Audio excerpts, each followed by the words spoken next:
কি দরদ ছিল আমাদের জাতীয় কবি কাজী নজরুল ইসলামের, মসজিদের পাশে আল্লাহ তুমি আমার কবর দিও। আল্লাহ এই দোয়াটা কবুল করে নিয়েছে, ঠিক কিনা? ওনার কবরের পাশে মসজিদ আছে না নাই? আছে। এজন্য মসজিদের সাথে সম্পর্ক জুড়ে দেওয়া এটা ইমানদারের আলামত, আর মসজিদকে ঘৃণা করা এটা মুনাফিকের আলামত। এজন্য আমরা যেন আমাদের হৃদয়টাকে মসজিদের সাথে জুড়ে দেই, মসজিদের সাথে যেন সুসম্পর্ক থাকে। মসজিদ সবার, মসজিদ নিয়ে দলাদলি নাই। দলাদলি আছে অনেক জায়গায়, হানাফি মসজিদ, আহলে হাদিস মসজিদ এরকম আমরা দেখি বা শুনি, এটা ঠিক না। হানাফি মসজিদ বলে কোনো কথা নাই, আহলে হাদিস মসজিদ বলে কোনো কথা নাই। মসজিদ সবার। ছোট্ট খাট্ট বিষয় নিয়ে মসজিদে মারামারি, একজন হাত তোলে আরেকজন তোলে না, কিলাকিলি আছে না নাই?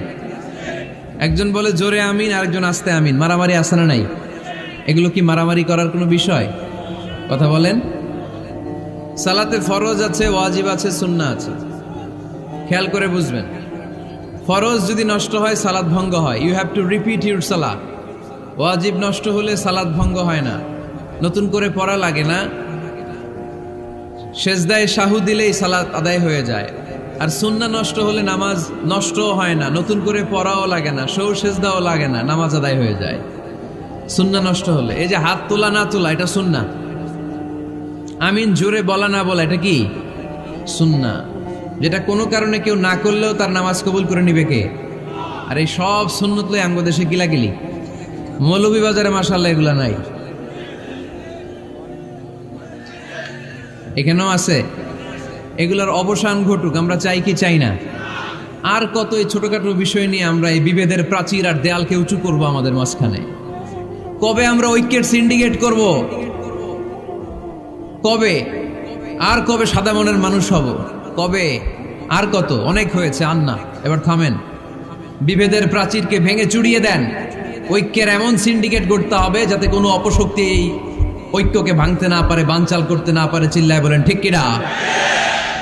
এজন্য মিউচুয়াল রেসপেক্টের দরকার, পারস্পরিক শ্রদ্ধাবোধ সব ক্ষেত্রে, রাজনীতিতে, সামাজিক অ্যাক্টিভিটিসে, আমাদের আলেম ওলামাদের মধ্যে পারস্পরিক শ্রদ্ধাবোধের দরকার। মিউচুয়াল রেসপেক্ট, কেউ কাউরে রেসপেক্ট করে না। আমি যেটা বুঝছি এটাই সব, বাকি সব হারাম, এরকম বলে না অনেকে?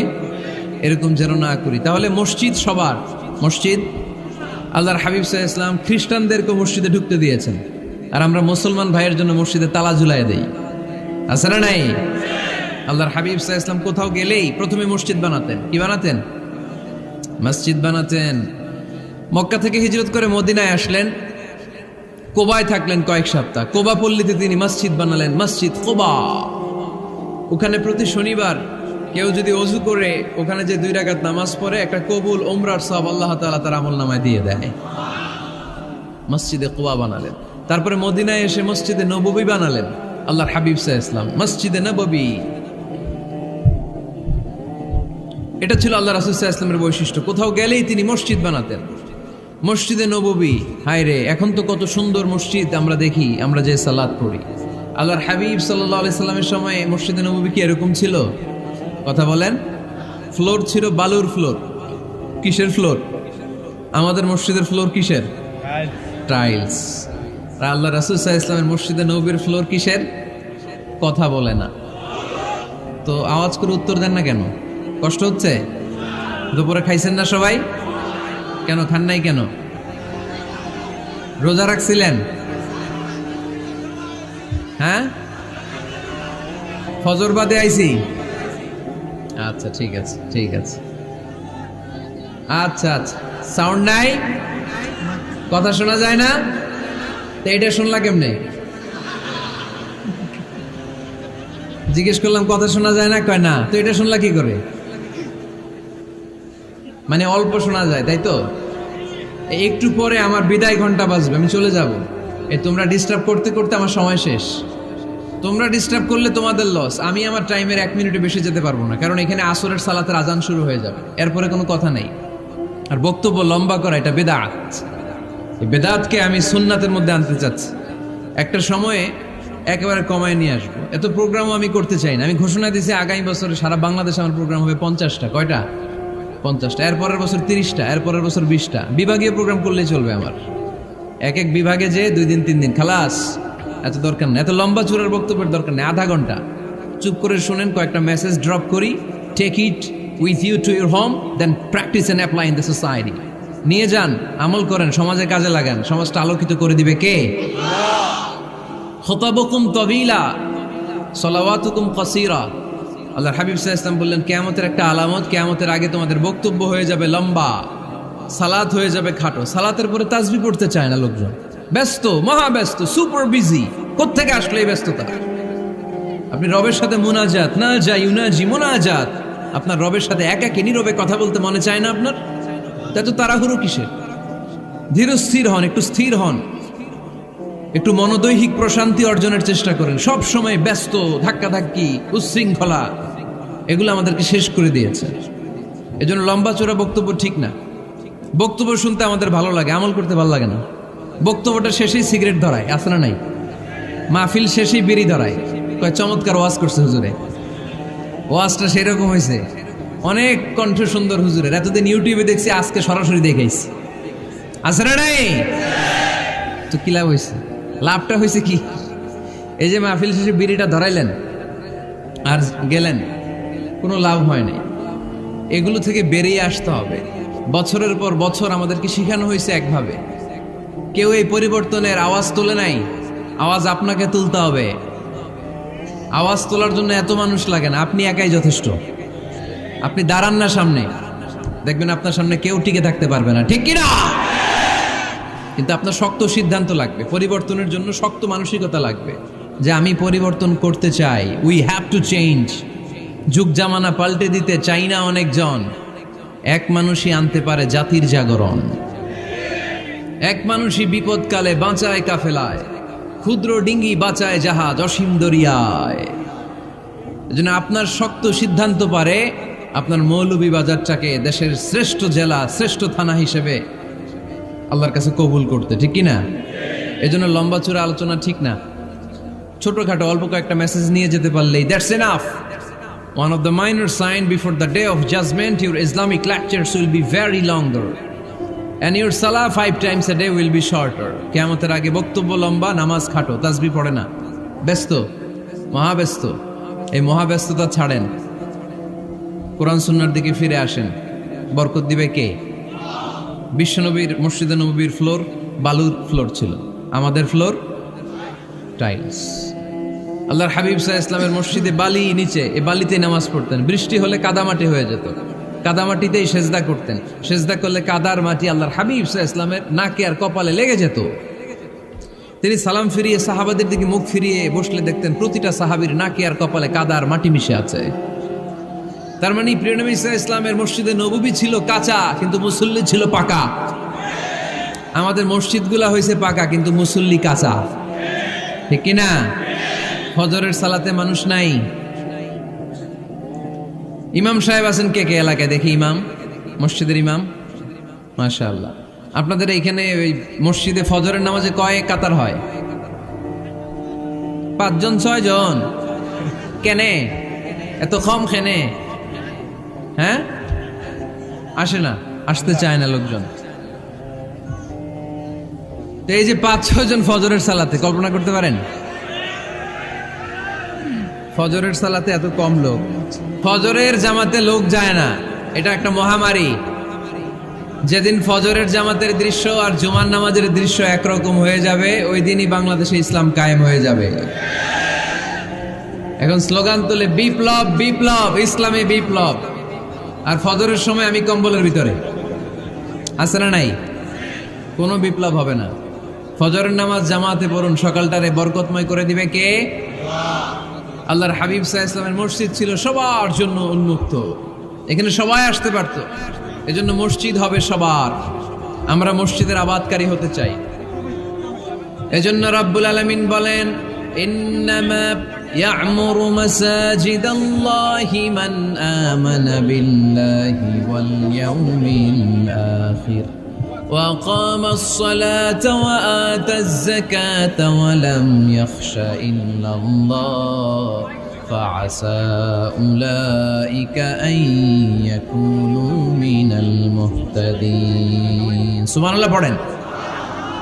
রব্বুল আলামিন বললেন মসজিদের আবাদকারী হবে তারা যারা আল্লাহর প্রতি ঈমান আনে, আখিরাতের প্রতি ঈমান আনে, যারা সালাত কায়েম করে, যারা যাকাত আদায় করে, যারা দুনিয়ার কাউকে ভয় পায় না, ভয় পায় একজনকে, চিল্লায় বলেন তিনি কে?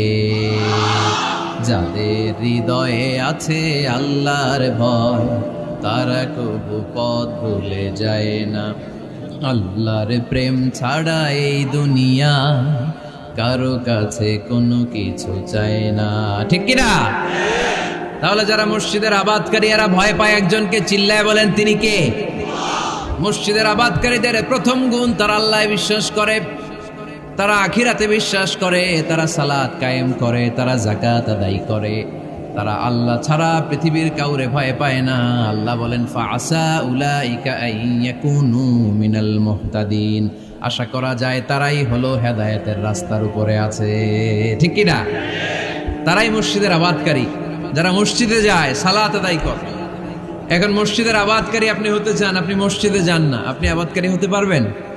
মসজিদের অনেক সভাপতি আছে, মসজিদে যায় না, আছে না নাই? মৌলভীবাজারে এই সমস্যা বোধহয় নাই। মসজিদের সেক্রেটারি মসজিদে যায় না, আছে না নাই? তাহলে হইলো, এটা হইলো, এটা মেনে নেওয়া যায়? এজন্য সভাপতি সাহেবরা, আপনি কষ্ট করে মসজিদ বানিয়েছেন, মসজিদে যাবেন। সভাপতি সাহেব আপনি মসজিদে যাবেন, সেক্রেটারি সাহেব আপনি মসজিদে যাবেন, তাহলে আপনি সঠিক মসজিদের আবাদকারী হবেন, ঠিক কিনা? আমরা মসজিদের আবাদকারী হতে চাই, ইনশাআল্লাহ। পড়েন উমরানুল মাসাজিদ। মসজিদের আবাদ কি করে করতে হয়? মসজিদ আবাদ করার এক নাম্বার মাধ্যম হচ্ছে মসজিদ নির্মাণ করা। কি করা?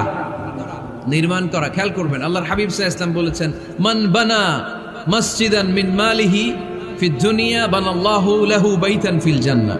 যে ব্যক্তি নিজের পকেটের টাকা খরচ করে দুনিয়াতে মসজিদ বানায়, আল্লাহ তাআলা তার জন্য জান্নাতে ঘর বানায়। 60টা জিনিস মানুষ মরে যাওয়ার পরে তার কবরে পৌঁছতে থাকে।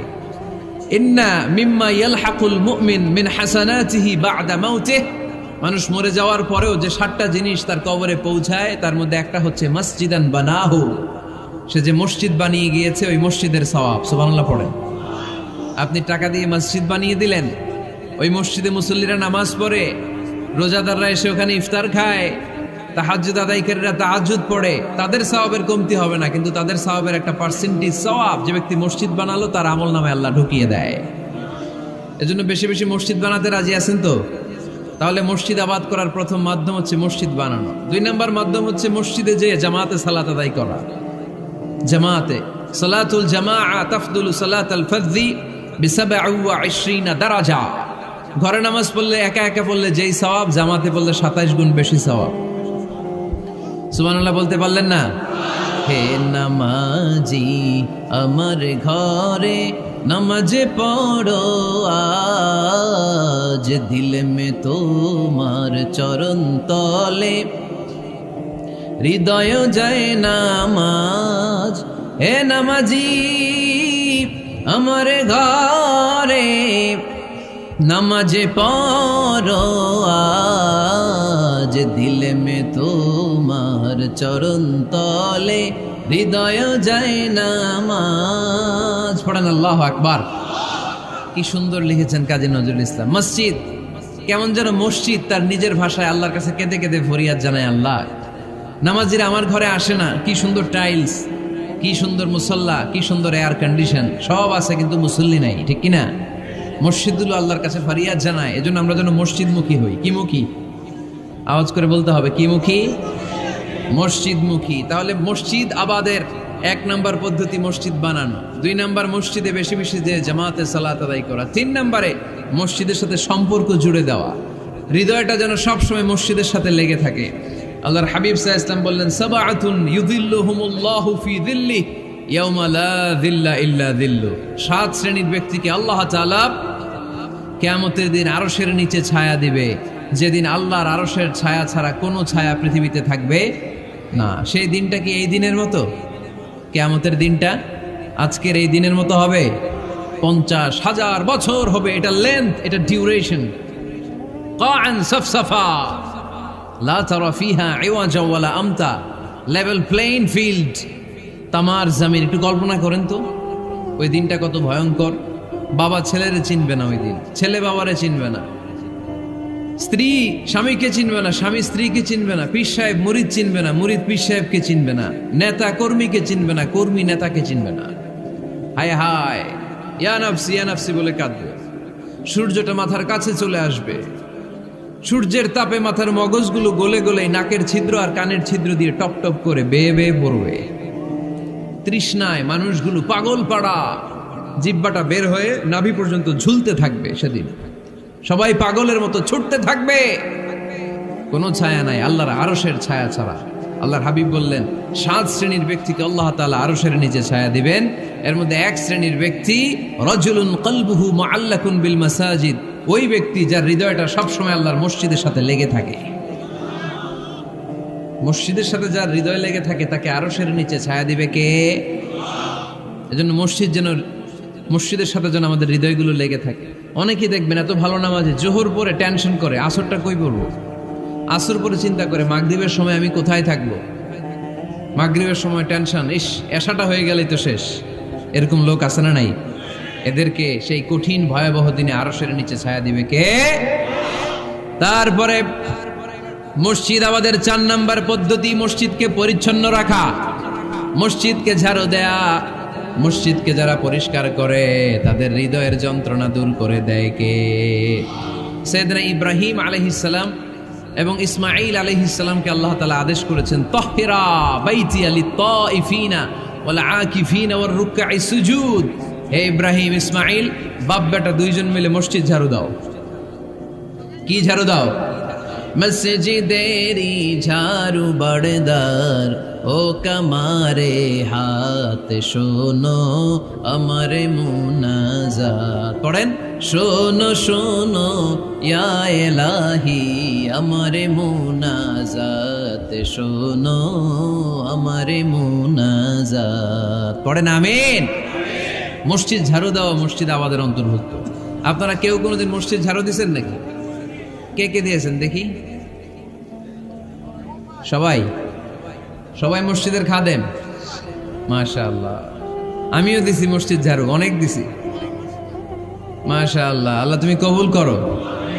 যাদের হৃদয়ে বড় জ্বালা, ফ্যামিলিতে সুখ নাই, শান্তি নাই, তারা হৃদয়ে প্রশান্তি আনতে চাইলে এতিমখানায় যাবেন, এতিমের মাথায় হাত বুলিয়ে দিবেন, এতিমের মুখে খাবার তুলে দিবেন। আপনার হৃদয়টারে নরম করে দিবে কে? আল্লাহর ঘর মসজিদে যাবেন, নিজ হাতে মসজিদটারে একটু পরিষ্কার করে দিবেন, আপনার জীবনটারে উজালা করে দিবে কে? তাহলে এগুলো করার মাধ্যমে আমরা মসজিদের আবাদ করতে চাই। আমরা মসজিদের আবাদকারী হতে চাই কি চাই না?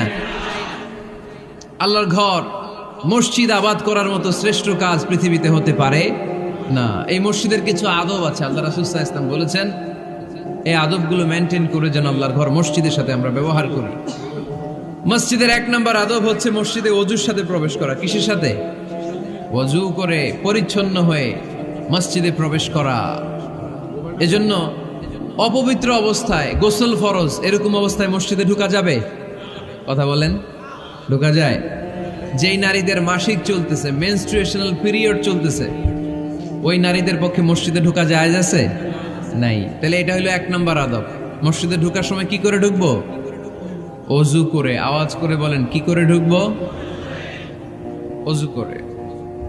2 নম্বর আদব হচ্ছে মসজিদে যাওয়ার সময় সবচেয়ে ভালো জামাটা পরে যাব, সবচেয়ে ভালো পাঞ্জাবিটা পরে যাব। জানতো আপনারা? না সবচেয়ে সিরাটা পরে যান? হ্যাঁ, অনেকের নামাজের জন্য একটা পুরান জামা আছে, সিরা পাড়া, এদিকে হাত উঠাইলে দেখতে দেখা যায়, আছে না নাই? সবচেয়ে সিরা পাড়াটা রাখে নামাজের জন্য, কপাল পোড়া। আর সুন্নাতে খাতনার অনুষ্ঠানে গেলে মাশাআল্লাহ লেহেঙ্গা গায়ে দেওয়া যায়, আছে না নাই? না, আপনি ইবাদতের জন্য সবচেয়ে সুন্দর জামাটা রাখবেন। এজন্য রাব্বুল আলামিন বলেন, ইয়া বানি আদম খুযু যিনাতাকুম ইনদা কুল্লি মসজিদ। ও বনি আদম, তুমি যখন আল্লাহর ঘর মসজিদে ঢুকবা, ও বনি আদম, তুমি যখন নামাজের মুসল্লায় দাঁড়াবা, তোমার সবচাইতে দামি, সবচাইতে সুন্দর জামাটা গায়ে দিয়ে তুমি নামাজে দাঁড়াও। ঠিক কি না? তাহলে এখন মসজিদে যাওয়ার সময় কি গায়ে দিয়ে যাবেন বলেন? খিতা করবাইন? হ্যাঁ, মাশাআল্লাহ। হ্যাঁ, সবচেয়ে ভালো কাপড়টা আয়রন করে পারফিউম মেখে তারপরে আমরা যাব। রাজি আছেন তো? তিন নম্বর আযাব হচ্ছে মসজিদে ঢোকার সময় বাম পা দিয়ে ঢুকতে হয়।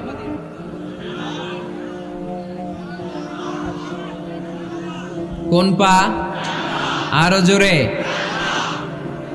এদেরকে গুতা মারা লাগে, নাইলে আওয়াজ বাড়ে না। এরকম ভলিউম টাইট করতে হয়, ভলিউম হাই করলে আর পরে বাড়ে, এমনি বলতে চায় না। ঘটনা কি? হ্যাঁ, খায় নাই। বদরের যুদ্ধ হয়েছিল রমাদানে, কোন সাহাবী খায় নাই, না খাইয়া একেবারে সাইজ করে দিছে কাফেরদেরকে। আমরা না খেলেও আমাদের হৃদয়ে ইমানি শক্তি আছে না নেই? এই তো বোঝা যাচ্ছে ইমানি শক্তি আছে। এতক্ষণ আছিল কই? তো মসজিদে ঢোকার সময় কোন পা দিয়ে? এগুলো মনে থাকে আমাদের, ভুলা যাই আমরা, খেয়াল থাকে না তো এগুলা। এত কিছু মনের মধ্যে রাখলে এগুলো মনে থাকবে কেমনে? মসজিদে ঢোকার সময় কোন পা? আরো জোরে। বেরোয়ার সময় কোন পা? মনে থাকবে। মসজিদে যখন ঢুকবেন ডান পা দিয়ে ঢুকবেন, আর দোয়া পড়বেন আউযু বিল্লাহিল আযীম ওয়া বিওয়াজহিল কারীম ওয়া সুলতানিহিল কদীম মিনাশ শাইতানির রাজীম। বিষ্ণু সাল্লাল্লাহু আলাইহি ওয়াসাল্লাম বললেন, যে ব্যক্তি মসজিদে ঢোকার সময় এই দোয়াটা পড়বে, শয়তান আফসোস শুরু করে। সে বলে, হায় হায়, আজকের দিনের জন্য, সারা দিনের জন্য তো তুই আমার ওয়াসওয়াসা থেকে বেঁচে গেলি। আজকের সারা দিনের জন্য তোরে আমি হারালাম। আজকের সারাটা দিন আল্লাহর পক্ষ থেকে প্রোটেকশন নিয়ে তুই বেঁচে গেলি। আজকের জন্য যা, কালকে তোরে আমি ধরবো। এজন্য এই দোয়াটা পড়ার দরকার আছে না? আউযু বিল্লাহিল আযীম ওয়া বিওয়াজহিল কারীম ওয়া সুলতানিহিল কদীম মিনাশ শাইতানির রাজীম। চারটা বাক্যের দোয়া। মুখস্থ করতে কষ্ট হলে যে ইউটিউবে চলে যাবে আজকেই, ওখান থেকে শুনে আপনারা মুখস্থ করে নেবেন। এই দোয়াটা পড়বেন, তাহলে ওই দিনের জন্য শয়তানের ওয়াসওয়াসা, টেম্পটেশন, প্রভোকেশন থেকে আপনি আল্লাহ তাআলার প্রোটেকশনে চলে গেলেন। সুবহানাল্লাহ পড়েন। তারপর আল্লাহর হাবিব বললেন, ঢোকার আগে আমারে সালাম দাও। পড়বেন আসসালামু আলাইকা আইয়ুহান নাবিয়্যু ওয়া রাহমাতুল্লাহি ওয়া বারাকাত। এই দুইটা জিনিস যখন করে ফেললেন, তখন ডান পা দিয়ে পড়বেন আল্লাহুম্মা ইফতাহ লি আবওয়াবা রাহমাতিক। সুবহানাল্লাহ পড়েন। আল্লাহুম্মা ইফতাহ লি, ও আল্লাহ আমার জন্য তুমি খুলে দাও আবওয়াবা রাহমাতিক, তোমার রহমতের দরজা। তার মানে মসজিদে ঢুকলে রহমত পাওয়া যায় কি যায় না? মসজিদে ঢুকলে পাওয়া যায় রহমত। মসজিদের বাইরে রহমতের কথা আল্লাহ বলে নাই, মসজিদের ভিতরে রহমত। কোথায় রহমত? কোথায়? মসজিদের ভিতরে রহমত আছে না? তার প্রমাণ, মসজিদে ঢুকলেই শান্তি লাগে কেমন জানি, আর ঘুমে ধরে। মসজিদে ঘুমাইছেন কারা কারা দেখি? সবাই ঘুমাইছেন? আরে আমি কত ঘুমাইছি। জুমার নামাজের সময় যে কি ঘুম আসে, আসে আসে, কমন পড়ছে, একেবারে কমন পড়ে গেছে। ঘুম আসে কারণ রহমত, রহমতের ঝিরি ঝিরি বাড়ি ধারা আল্লাহ তাআলা আরশের উপর থেকে নাজিল করতে থাকে। আর এই রহমতের কারণে হৃদয়টা প্রশান্ত হয়ে যায়, অনেকের ঘুমও চলে আসে, ঠিক কি না? এজন্য আল্লাহুম্মা ইফতাহ লি আবওয়াবা রাহমাতিক, ও আল্লাহ তোমার রহমতের দরজাগুলো আমার জন্য খুলে দাও। এই দোয়া পড়লে রহমতের দরজা খুলে দেয় কে? আবার মসজিদ থেকে যখন বের হবেন তখন কোন পা দিয়ে? জোরে বলেন। বাম পা দিয়ে কি পড়বেন? আল্লাহুম্মা ইন্নী আসআলুকা মিন ফাদলিক, ও আল্লাহ তোমার কাছে আমি তোমার পক্ষ থেকে ফদল চাই, মানে রিজিক চাই। রিজিক দেয়ার মালিক কে? তার মানে খুব সোজা সাপটা কথা হচ্ছে, মসজিদের ভিতরে পাওয়া যায় রহমত, আর বাইরে পাওয়া যায় ফদল বা রিজিক। বাইরে পাওয়া যায় কি? রিজিক। মসজিদের ভিতরে রিজিক আছে। তার মানে সারাদিন মসজিদে বসে থাকলে রিজিক মিলবে?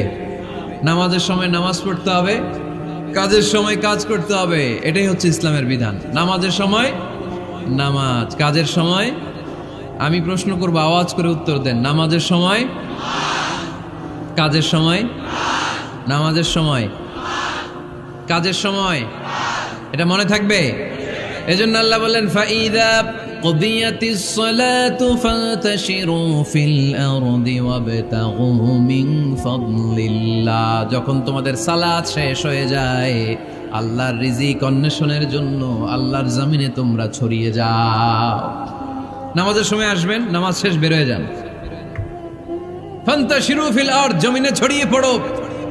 নামাজ শেষ, চেয়ারম্যান সাহেব চলে যাবে ইউনিয়ন পরিষদের ভেতরে, ছাত্ররা চলে যাবে হাই স্কুলে, মেম্বার অফ দ্য পার্লামেন্ট চলে যাবে সংসদে, সেনাবাহিনীর লোকেরা চলে যাবে ক্যান্টনমেন্টে, ব্যবসায়ীরা চলে যাবে তাদের বাজারে, সিএনজি ওয়ালারা সিএনজি নিয়ে ব্যবসা শুরু করবে, রাস্তায় নেমে যাবে, চিল্লায় বলেন ঠিক কিনা? এটাই ইসলামের বিধান। নামাজের সময় নামাজ, কাজের সময়। আচ্ছা, তাহলে প্রথম সুন্নাত পেলাম, পবিত্র হয়ে ঢুকবো, ভালো জামা পরে ঢুকবো 2 নাম্বার। 3 নাম্বার, ঢোকার সময় কোন পা, বের হওয়ার সময় 4 নাম্বার, মসজিদে ঢুকেই 2 রাকাত। মসজিদে ঢুকে কয় রাকাত পড়েন আপনারা? তাহিয়াতুল মসজিদ, মসজিদে আপনি ওয়েলকাম জানাবেন, ঢুকেই 2 রাকাত পড়বেন, ওযু করলেই 2 রাকাত। আল্লাহর হাবিব সাল্লাল্লাহু আলাইহি ওয়াসাল্লাম মসজিদে নববীতে জুমার খুতবা দিচ্ছেন।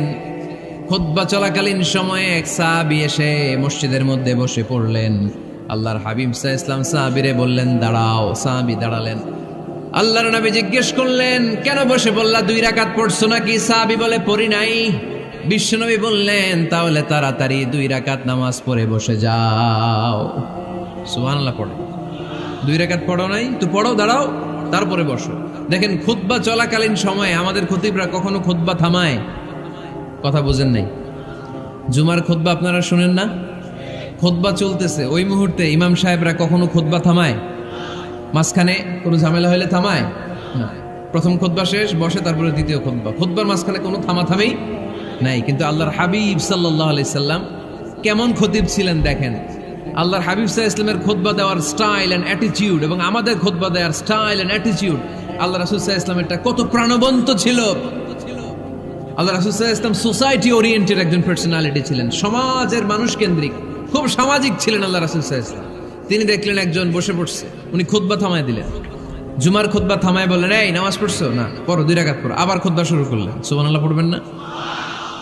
একবার তিনি খুতবা দিচ্ছেন, দেখলেন আল্লাহ রাসূল সাল্লাল্লাহু আলাইহি ওয়াসাল্লামের 2 জন নাতি হাসান আর হুসাইন রাদিয়াল্লাহু তাআলা আনহুমা, ছোট্ট মানুষ, কাতারের ভিতরে ঢুকে কোনো সাহাবী টুপি টান দেয়, কারো পাগড়ি ধরে টান দেয়, একজন এদিকে দৌড় দেয়, আরেকজন ওদিকে দৌড় দেয়।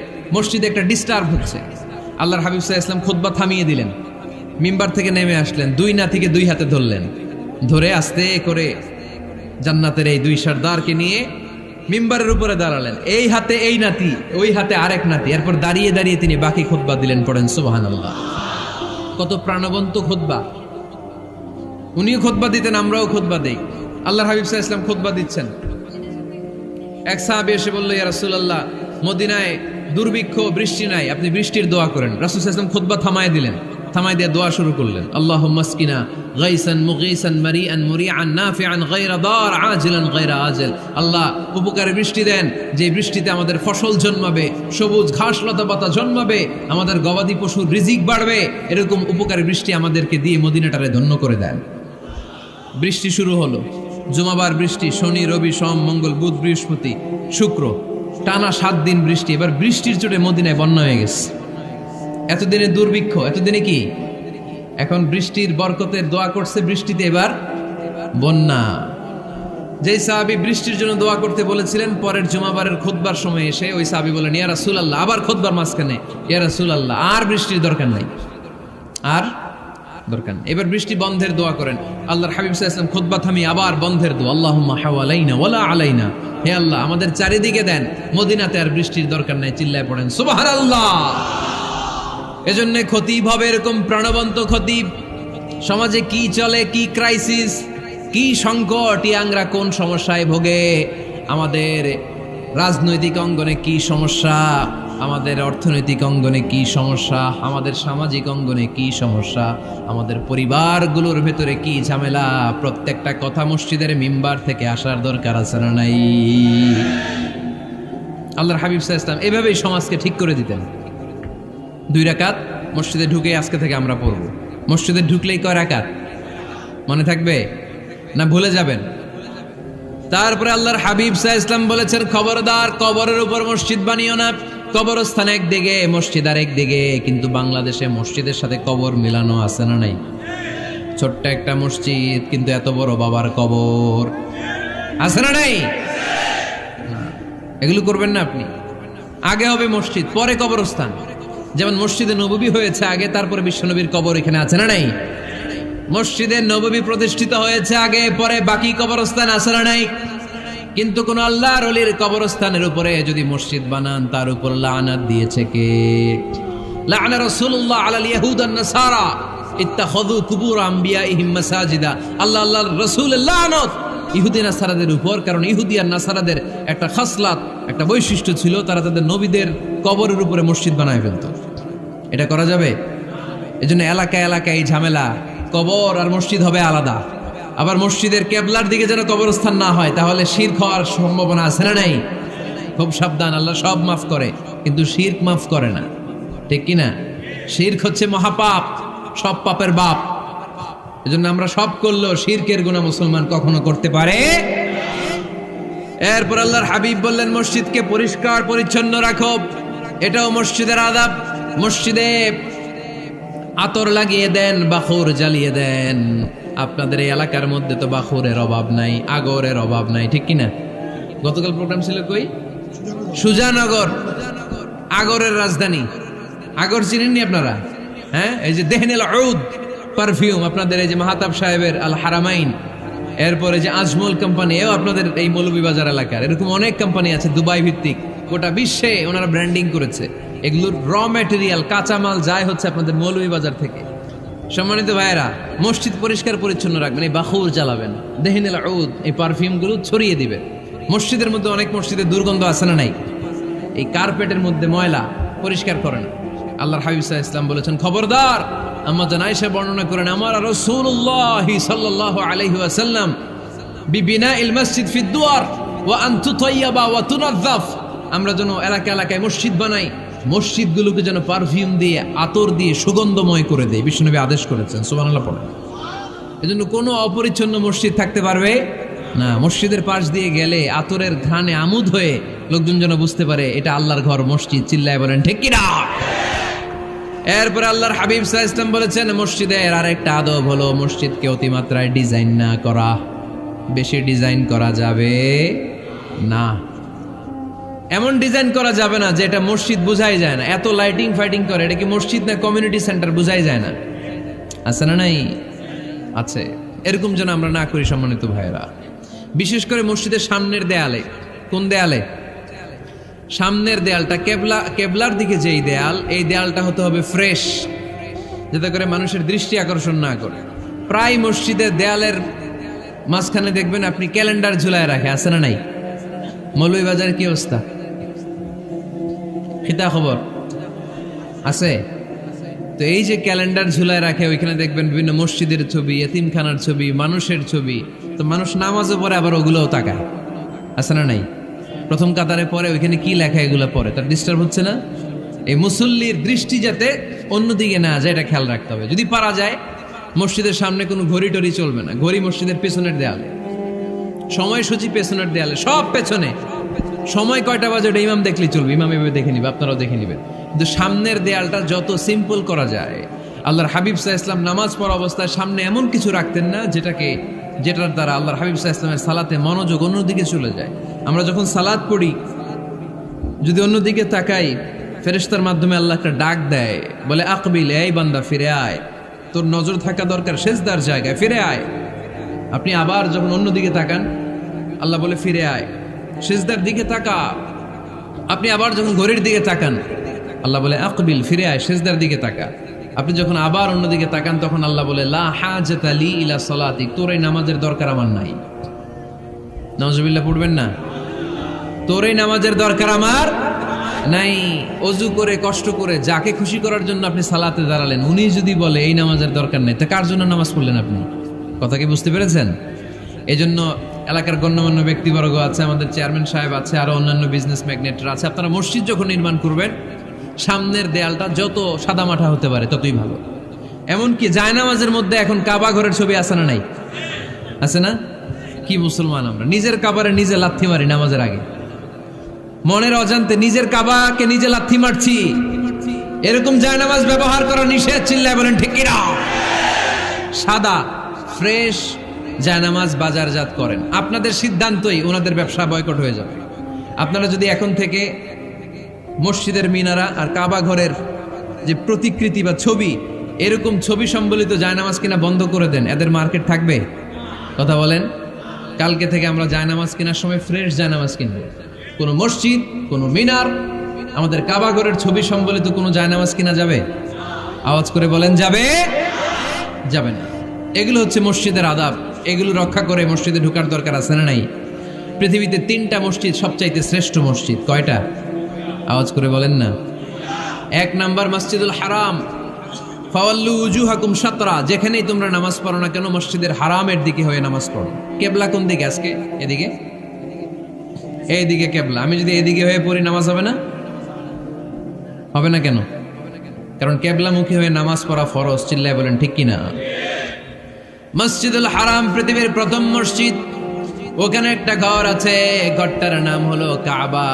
ইন্না আউওয়ালা বাইতিন উদিআ লিন-নাসি লাল্লাযী বিবাক্কাতা মুবারাকা। এই পৃথিবীর প্রথম ঘর, যেই ঘরটা স্থাপিত হয়েছে বাক্কা শহরে। বাক্কা মক্কার আগের নাম, এখন শহরের নাম মক্কা। আগে নাম ছিল কি? সবাই বলেন, কি নাম ছিল?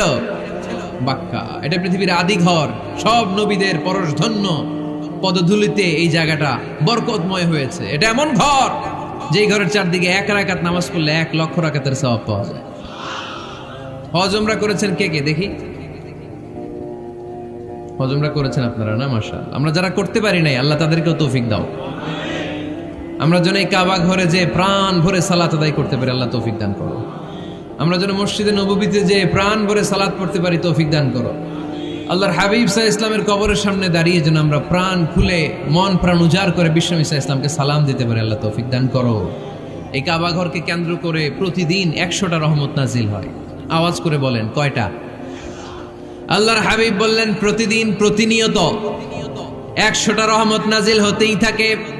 60টা রহমত তাদের উপর নাজিল হয় যারা কাবা ঘরের চারদিকে তাওয়াফ করে। 40 লিল মুসাল্লিন, বাকি 40টা নাজিল হয় যারা কাবা ঘরের পাশে নামাজ পড়ে। 20 লিন-নাযিরিনা ইলাল কাবা, বাকি 20টা রহমত প্রতিনিয়ত নাজিল হয় যারা তাওয়াফ করে না, সালাত আদায় করে না, শুধু কাবার গিলাফের দিকে তাকিয়ে থাকে। কাবার দিকে তাকায় থাকলেই সওয়াব। সুবহানাল্লাহ পড়েন। 1 রাকাতে কয় লক্ষ রাকাতের সওয়াব। এজন্য আল্লাহর হাবিব সাল্লাল্লাহু আলাইহি ওয়াসাল্লাম বলেছেন, লা তুশাদ্দুর রিহাল ইল্লা ইলা সালাসাতি মাসাজিদা। স্পেশাল ভার্চিউ এন্ড রিওয়ার্ড, বিশেষ সওয়াবের নিয়তে পৃথিবীর এই 3টা জায়গা ছাড়া কোথাও নিয়ত করে ভ্রমণ করা জায়েজ নাই। 1 হচ্ছে মসজিদুল হারাম, 2 হচ্ছে মসজিদ নববী, 3 হচ্ছে মসজিদুল আকসা। এই 3টা মসজিদ ছাড়া পৃথিবীর কোনো মসজিদে নিয়ত করে সফর করা যাবে না। বিশেষ নিয়তে সফর করা যাবে না, যে আমি যদি এই মৌলভীবাজারের জামে মসজিদে যাই বেশি সওয়াব পাওয়া যাবে, এই নিয়তে সফর করা যাবে না। বেশি সওয়াব শুধু এই 3 মসজিদে। মসজিদুল হারামে 1 রাকাতে কত রাকাতের সওয়াব? কথা কয় না, বুঝে নাই বোধহয়। কয় লক্ষ? আর মসজিদে নববীতে 1 রাকাতে 1000 রাকাতের সওয়াব। আরেক বর্ণনায় আছে 50,000, বর্ণনাটা দুর্বল। সহি বর্ণনায় এসেছে 1 রাকাতে 1000 রাকাতের সওয়াব। মসজিদুল আকসায় সালাত পড়লে 1 রাকাতে, এক বর্ণনায় এসেছে 250 রাকাতের সওয়াব, আরেক বর্ণনায় এসেছে 500 রাকাতের সওয়াব। এই 3টা মসজিদ ছাড়া যে নামাজ পড়লে বেশি সওয়াব হবে, এই নিয়তে সফর করা যাবে? চিল্লায় বলেন, যাবে। তবে মসজিদটা দর্শন করার জন্য যেতে পারবে। মসজিদটা দেখতে কেমন, এটার ক্যালিওগ্রাফিক্যাল ডিজাইন কেমন, এটার আর্কিটেকচারাল ডিজাইন কেমন, এটার দৃষ্টিনন্দন সৌন্দর্য কেমন, মসজিদটা দেখতে কেমন, দেখতে যেতে পারবেন। কিন্তু বিশেষ সওয়াব রিওয়ার্ড এই 3টা মসজিদ ছাড়া অন্য কোনো মসজিদের জন্য হবে